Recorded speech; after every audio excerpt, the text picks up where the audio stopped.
ಭಾರತ ದೇಶದ ಕೊನೆಯ ಗ್ರಾಮ. ಈಗ ಮೋದಿಯವರು ಅದನ್ನು ಉತ್ತರ ಪ್ರದೇಶದಿಂದ ಪ್ರಾರಂಭಿಸಿ ಇದನ್ನು ಮೊದಲ ಗ್ರಾಮ ಎಂದು ಘೋಷಿಸಿದ್ದಾರೆ. ಮಾನಾ ಎಂಬುದು ಈ ಒಂದು ಗ್ರಾಮದ ಹೆಸರು.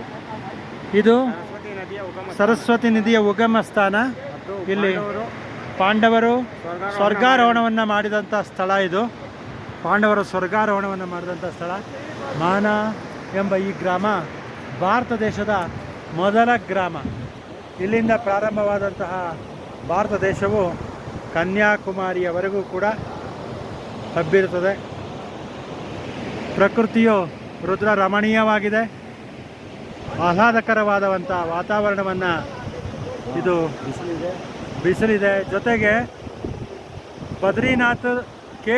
ಬದ್ರಿನಾಥಿಂದ 5 ಕಿಲೋಮೀಟರ್ ಹತ್ತದಲ್ಲಿರ್ತಕ್ಕಂಥ ಈ ಸ್ಥಳ ಇಲ್ಲಿ ಬಂದರೆ ನೋಡಲೇಬೇಕಾದಂಥ ಒಂದು ಪ್ರೇಕ್ಷಣೀಯ ಸ್ಥಳವಾಗಿದೆ.